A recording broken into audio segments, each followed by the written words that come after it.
물론 세례에 관하여서는 우리 예수님께서 좋은 본을 우리들에게 보여주셨습니다. 마가복음 1장 9절 말씀해 보니 우리 예수님께서 공생애를 시작할 때에 세례 받으시는 장면이 나오고 있습니다. 한번 읽어보시기 바랍니다. 그때 예수께서 갈릴리 나사렛으로부터 와서 요단강에서 요한에게 세례를 받으셨다라고 말씀을 합니다. 우리 예수님께서 공생애 시작하시기 전에 요단강에서 요한에게 세례 받았음을 우리가 알 수가 있습니다. 우리는 이 사실을 통하여서 이해가 되지 않는 부분들을 발견하게 됩니다. 왜냐? 우리 예수님이 누구입니까? 우리 예수님은 하나님의 독생하신 아들이시요 뿐만 아니라 온 우주 만물을 말씀으로 만드신 창조주이십니다. 그런데 그 예수님께서 굳이 세례를 받으셔야 했던가라는 의문입니다. 여러분, 세례란 뱀티즈라고 씻음 받았다, 죄를 씻는다, 이런 어떤 의미를 가지고 있습니다. 자, 그렇다면 죄 없으신 예수님께서 세례를 받으신다라는 것 이해가 되지는 않습니다. 뿐만 아니라 창조자 하나님께서 죄인인 세례 요한에게 세례를 받는다라는 것은 더더욱 이해가 되지는 않지요. 더 나아가서 우리 예수 그리스도께서 죄인들의 손에 의하여서 피조물입니다. 가장 흉악범을 죽이는 십자가에 못 박혀 돌아가셨다는 이 사실, 우리가 참 이해되지 않고 받아들이기가 참 힘듭니다. 우리 예수님께서 왜 세례를 받으셨는가? 그리고 예수님께서 죄인의 손에 창조주가 피조물에게 그 십자가에서 못 박혀 돌아가셨는가? 여러분, 우리가 가지고 있는 신앙은, 저와 여러분들의 신앙은 머리로 이해하고 그렇게 믿는 것이 결코 아닙니다. 우리의 신앙은 이해해서 받아들이는 것이 아니라 믿음으로 받아들여지는 겁니다. 이 믿음은 우리의 지식으로 되어지는 것 아닙니다. 우리의 경험으로도 되어지는 것 아닙니다. 하나님의 은혜로 우리에게 주어진다는 사실입니다. 그래서 우리가 성경 말씀을 보게 될 때에 우리 인간의 머리로서 이해하지 못하는 부분들이 너무나 많습니다. 도저히 이해가 안 됩니다. 과학적으로도, 의학적으로도, 물리학적으로도 도저히 이해가 안 됩니다. 그러나 하나님의 택한 자녀들은 지식으로 이해되지 않는 것 믿음으로 받아들여집니다. 과학적으로 해명할 수 없고 설명할 수 없는 부분들 우리는 믿음으로 받아들여지게 된다는 말씀이죠. 그래서 우리 예수님께서는 그러면은 왜 세례를 받으셔야 했던가? 그 이유는 사람이라면은 당연히 세례를 받아야 하는 타당성과 당위성을 더불어 예수 그리스도와 우리 성도와의 관계를 설명을 하기 위하여서 우리 예수님께서 세례를 받으셨다는 사실입니다. 그래서 오늘 우리는 이 말씀을 통하여서 먼저 우리가 이 세례는 우리 예수 그리스도와 우리가 연합하게 한다라는 말씀입니다. 로마서 6장 3절 오늘 본문 말씀에 보면 뭐라고 부릅니까? 읽어봅니다. 무릇 그리스도 예수와 합하여 세례를 받은 우리는 그의 죽으심과 합하여 세례를 받은 줄을 알지 못하느냐. 자, 예수 그리스도와 합하여 세례를 받은 우리는, 여기 합하여란 이 말은 우리가 성경 원문에 보면 에이스라는 말입니다. 이거는 속으로라는 뜻으로 우리가 예수를 믿고 세례를 받으면 예수 그리스도의 속으로 들어가서 예수 그리스도와 하나가 된다는 의미를 가지고 있습니다.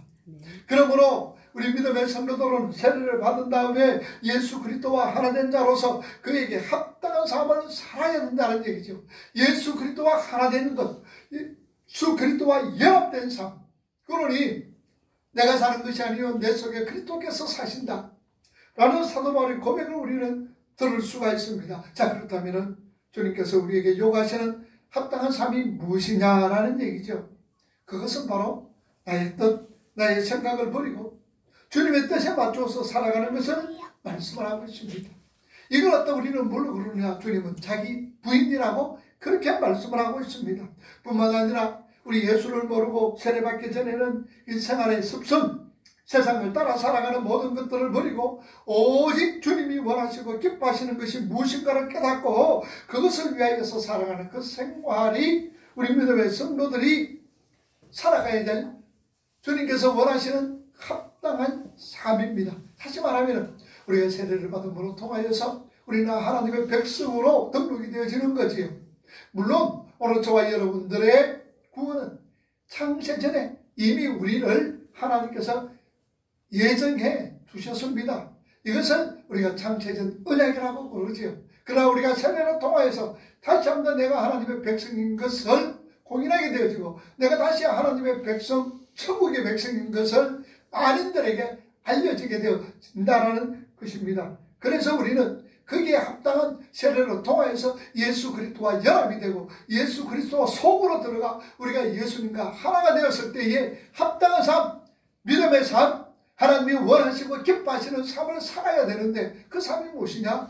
바로 하나님의 백성, 하나님의 삶의 원리로, 하늘나라 백성의 삶의 원리로 우리가 살아가야 된다는 사실이죠. 그것은 우리 예수님처럼 내 자신이 이 시험으로 통하여서 다른 주위의 사람들에게 유익을 주는, 내가 아니라 하나님 뜻을 내 삶을 통하여서 이루어지고 나타내게 하는 그런 어떤 삶들입니다. 그러게 로마서 12장 1절은 뭐라고 말씀합니까? 사도 바울은 이렇게 우리 믿음의 성도들에게 말씀을 하고 있습니다. 그러므로 읽어봅니다. 형제들아 내가 하나님의 모든 자비하심으로 너희를 원하노니 너희 몸을 하나님이 기뻐하시는 거룩한 산제사로 제물로 드리라. 이런 너희가 드리는 영적인 예배인데, 너희는 이 세대를 본받지 말고 오직 마음을 새롭게 하므로 변화를 받아 하나님이 원하시고 기뻐하시고 온전하신 뜻이 무엇인지 분별하면서 살아가는 것이 하나님이 우리 믿음의 성도들에게, 세례받은 우리 하나님의 백성들에게 요구가 되어지는 삶이다라는 말씀입니다. 참으로 우리는 이 세대를 본받지 말아야 합니다. 그리고 마음을 새롭게 해야 됩니다. 그리고 변화를 받아서 하나님이 원하시는 것이 무엇이며 하나님이 기뻐하시는 것이 무엇인지 하나님의 온전한 뜻을 따라서 살아가는 겁니다. 그래서 그런 삶이 2절이죠. 이 세대를 본받지 말고 마음을 새롭게 하며 변화를 받아 하나님이 기뻐하시고 온전한 뜻이 무엇인지 분별하면서 살아가는 것이, 이것이 바로 영적인 예배다. 너희 믿음의 성도들이 하나님 앞에 드려야 되지 예배고 또한 살아가야 될 삶이다라는 것을 우리에게 말씀해 주고 있습니다. 그러므로 세례받음으로 우리 예수 그리스도와 하나 된 우리는 세상에 속한 모든 것을 잊어버리고 십자가만 바라보고, 또한 십자가를 쥐고 주님이 원하시는 그런 믿음의 길로 우리가 나아가야 할 줄을 압니다. 그래서 히브리서 기자는 말합니다. 믿음의 주여 온전하신 예수님만 바라보면서 살아가자. 그렇게 우리에게 공면을 하고 있습니다. 사도 바울은 어떤 사람인가를 우리가 너무나 잘 알고 있습니다. 그는 율법의 완전한 자입니다. 뿐만 아니라 모든 교육 장로들의 전통과 유전까지도 온전하게 지켰던 사람입니다. 그런데 그가 예수 그리스도와 연합이 되죠. 예수 그리스도를 알므로 통하여서 그런 이 세상에 그렇게 추구하면서 세상 것을 쫓아 살아갔던 모든 것을 배설물로 여겼다라고 성경은 우리에게 말씀해 주고 있습니다. 그러니까 그는 고린도 성도들에게 고린도후서 5장 17절에 뭐라고 그렇게 권면을 하고 있습니까? 한번 봅시다. 그런즉 누구든지 그리스도 안에 있으면 새로운 피조물이라. 이전 것은 지나갔습니다. 보라 새 것이 되었도다. 누구 안에서? 그리스도 안에 있으면 우리는 새롭게 만들어진 새로운 피조물이다, 그 말입니다. 피조물이 되었으니까 이전 것은 다 지나갔다. 보라 새 것이 되었다라고 말씀을 하고 있습니다. 바로 이 말씀이 로마서 8장 28절은 모든 것이 합력하여 그런 자, 하나님을 사랑하는 자, 곧 그 뜻대로 부르심을 입은 자는 모든 것이 합력하여 선을 이루어 주느니라. 바로 그 말씀입니다. 누구든지 그리스도 안에 있으면 새로운 피조물이다라는 얘기죠. 이제 그리스도 안에서 우리가 현 주소를 정하고 그리스도 안에서 주님만 생각하며 또한 그 뜻을 따라야 이 따르는 하나가 되는 연합된 삶을 우리가 살아가야 할 줄을 압니다. 우리가 마태복음 25장 1절에서 보면은 열처녀의 비유가 나옵니다. 열처녀의 비유를 통하여서 우리가 그 말씀의 포커스가 해석할 수 있는, 우리가 받아들이는 포커스가 가장 중심되는 것이 무엇이냐라고 제가 말씀을 드렸지요. 그 뭐냐? 신랑이 늦어온다는 얘기입니다. 신랑이 언제 오는지 모르는 거예요. 그래서 항상 설교는 5천년은 어떤 자였습니까? 항상 주님을 생각하며 신랑을 생각하면서 신랑 맞이할 준비를 하면서 살아갔던 그 자가 슬기로운 처녀였다는 사실을 우리가 말씀을 통해서 교훈받았잖아요. 그러므로 우리는 항상 세례받은 우리 믿음의 성도들은 예수 그리스도의 신부인 것을 깨닫고 어제나 오늘이나 언제 주님이 오실는지 신랑 대신 예수님이 오실는지 우리는 그 주님을 기다리면서 살아가는 우리 믿음의 성도들 슬기로운 다섯 처녀가 되어야 할 줄을 압니다. 그게 바로 세례받은 우리 믿음의 성도들이 살아가야 될 삶의 모습이요 또한 주님께서 우리에게 원하시는 그런 삶이다라는 얘기지. 자, 그리고 나서는 우리가 세례를 받을 때에 우리가 하나님의 자녀인 것을 모든 사람들에게 공인이 되어지는 겁니다.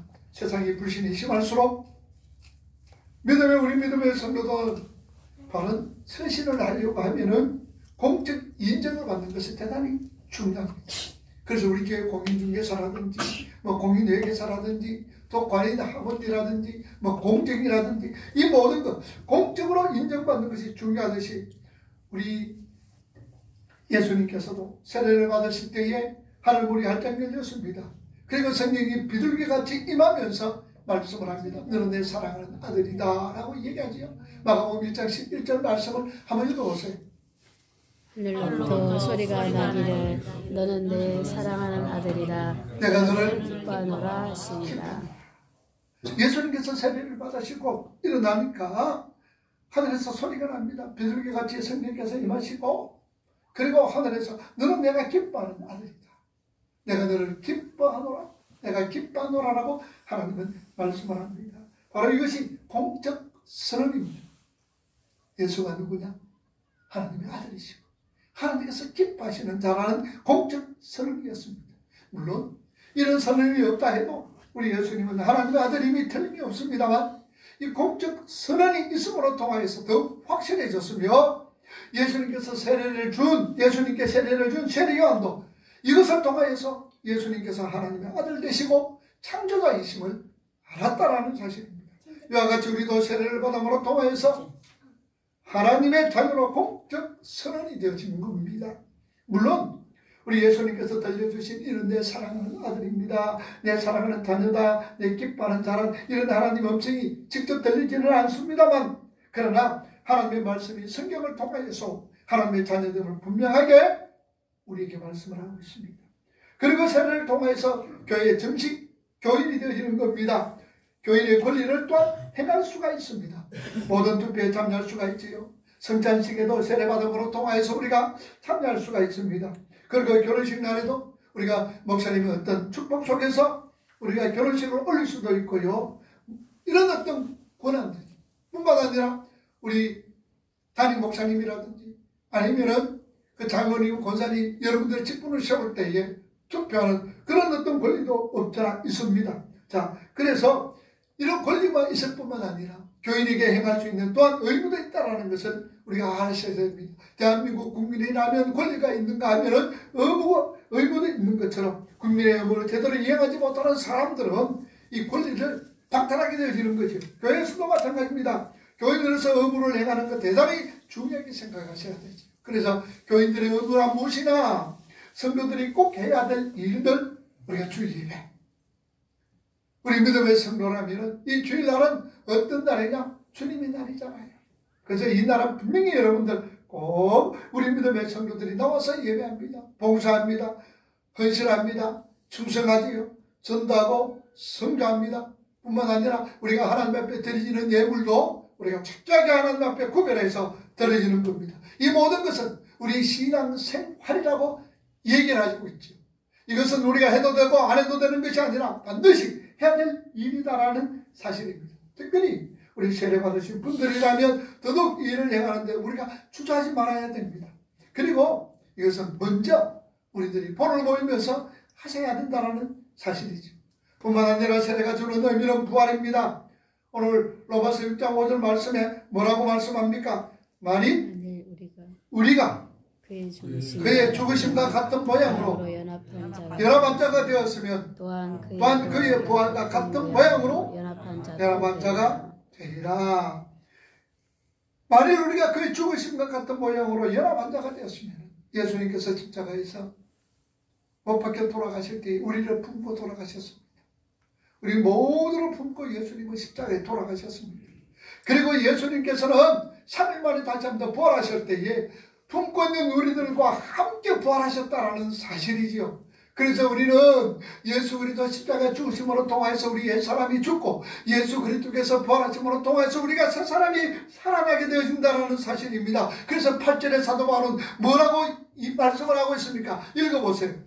만일 우리가 그리스도와 함께 죽었으면 또한 그와 함께 살 줄을 믿노라. 그리스도와 함께 죽었으면 또한 그와 함께 살 줄을 믿는다라고 말씀을 하고 있습니다. 세례를 통해서 예수 그리스도와 하나 된 자들은 영원한 생명을 약속받았음을 성경은 우리에게 분명히 말씀을 하고 있습니다. 어떤 복보다 영생의 복만큼 귀하고 소중한 것 없습니다. 어떤 복보다도 우리가 영원토록 하나님과 더불어 천국에서 살아간다는 것, 이 복보다도 더 큰 것이 없다는 사실입니다. 참으로 천국에서 하나님과 더불어 영원히 사는 복이야말로 성도들이 가장 큰 소망이다라는 사실, 가장 큰 복인 거예요. 그래서 이 소망을 이 땅에서 이루함에 있어서는 중요하고 거룩한 예식이 바로 세례라는 사실입니다. 그래서 우리 세례는 믿는 자에게 가장 귀한 것이요 중요합니다. 우리 예수님께서도 세례의 중요성을 우리에게 말씀하셨고 요단강에서 친히 세례관에게 세례를 받으셨습니다. 세례를 받은 우리 믿음의 성도들은 세례받는 동시에 예수님과 하나님을 잊지 말아야 됩니다. 나는 예수쟁이, 예수의 사람이라는 것 여러분들 잊지 말으셔야 됩니다. 그리고 하나님의 뜻을 행하는 구별된 삶을 우리가 살아가야 되죠.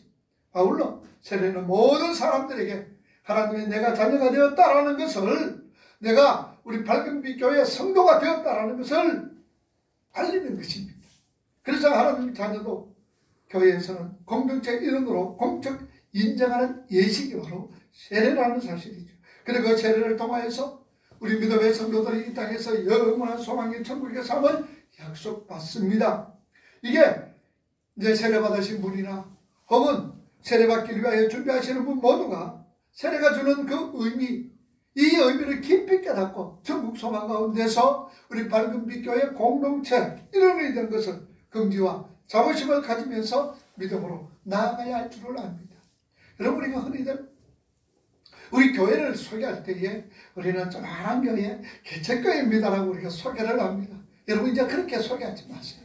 우리 교회는 조그마한 교회, 개척교회입니다라고 여러분들 그렇게 얘기하지 마세요. 그렇게 소개해야 될 이유가 하나도 없습니다. 우리 모두 한 사람 한 사람이 우리가 교회입니다. 우리 한 사람 한 사람을 위해서 우리 예수님께서 피 흘려 죽으셨고 여러분들을 살리시기 위해서 우리 예수님께서 부활하셨습니다. 그러니까 여러분들 오늘 여기서 교회가 몇 교회가 모였습니까? 오늘도 14교회가 모여가 하나님 앞에 예배 드리는 거예요. 대단히 큰 거입니다. 크고 적은 것은 하나님이 하시는 거지. 우리가 인간적으로 볼 때 아이고 크다, 많이 모였으니까 크고 적게 모였으니까 적은 거 결코 아닌 거예요. 아멘. 여기도 하나님이 계십니다. 성령 하나님께서 우리 마음과 생각을 주관하시고 얼마나 모이든지 상관하지 마세요. 우리 모두가 한 사람 한 사람이 하나님이 기뻐하시는 교회입니다. 교회로서 아름다운 모습으로 우리가 살아갈 수가 있는 거예요. 자, 그러면은 우리가 마지막으로 어떤 분들이 세례를 받을 수가 있느냐? 교회 출석을 잘해야 되죠. 학습 받으신 분이지요. 그리고 규칙적인 신앙생활 하시는 분들이 우리가 세례를 받습니다. 뿐만 아니라 가장 중요한 것은 예수님은 나의 구주입니다. 예수님은 나를 위하여 십자가 피 흘려 돌아가셨습니다. 그리고 장사절에 3일 만에 부활하셨습니다. 그리고 성천하셨고 하늘 보좌에 앉으셨다가 심판주로 이 땅에 오실 분, 그분을 내가 믿습니다. 라는 어떤 신앙의 고백 뿐만 아니라 세례받은 다음에 신앙의 어떤 결단입니다. 세례받기 전보다 더욱더 열심히 주님을 섬기며 또한 교회를 세우는 일에 헌신하고 봉사하고 충성하며 주일 성성, 또한 우리가 헌금 그리고 봉사생활, 섬기의 삶을 우리가 다짐해야 됩니다. 우리 주님께서 지상의 명령 전도하라, 선교하라고 하시는 이 일에 쓰임받는 사람들이 되어져야 됩니다. 그래서 세례는 우리 성도에게 매우 중요한 예식입니다. 우리 예수님께서도 세례의 중요성을 말씀하셨고 친히 세례 받으셨습니다. 세례의 뜻이 뭡니까? 죄를 씻는다, 씻음 받았다 라는 어떤 의미입니다. 그러니까 예수 그리스도와 하나 된 것이요 하나님의 자녀가 되었다는 것을 공적으로 선언하는 것이며 교인된 것을 공적으로 인정하는 것이 바로 세례입니다. 뿐만 아니라 이 세례는 우리가 부활, 옛 사람이 죽고 새롭게 새 사람이 태어났다는, 새롭게 지어졌다는 천국의 삶을 약속받은 겁니다. 그러므로 예수님과 연합된 자로 하나님의 자녀된 것을 기뻐하면서 천국의 소망 가운데서 주님이 주셨던 삶을 잘 감당할 수 있어야 됩니다. 아울러 우리 밝은 빛 교회 교인됨에 우리가 자긍심을 가지고 언제 어디서 누구 앞에서라도 담대하게 신앙의 삶을 보여줄 수 있는 복된 사람들이 누구냐? 바로 우리 믿음의 성도들, 떠나가서는 세례받은 세례 교인들이라는 사실입니다. 그래서 항상 나는 세례 교인, 나는 세례받았다, 죄 씻음 받아서 나는 하나님께서 칭의로 어렵다고 인정해 주신 사람이야. 당당하게 어딜 가든지 누구를 만나든지 세상 사람들에게 혹은 우리 동료들에게 혹은 우리 이웃들에게 당당하게 세례받은 것을, 예수 그리스도와 연합된 것을, 주님과 하나된 것을 공포하면서 날마다 순간순간마다 하나님의 백성으로 살아갈 수 있는 저와 여러분이 될 수 있기를 주님 이름으로 축복을 합니다. 아울러 아직 세례받지 못했다면 열심으로 준비하셔서 다음 우리가 봄에 3월달에도 봅니다. 봄에 세례도 받으셔서 함께 하나님의 교회를 세워갈 수 있는 우리 모두가 될 수 있기를 주님의 이름으로 다시 한 번 축복을 합니다. 기도하겠습니다.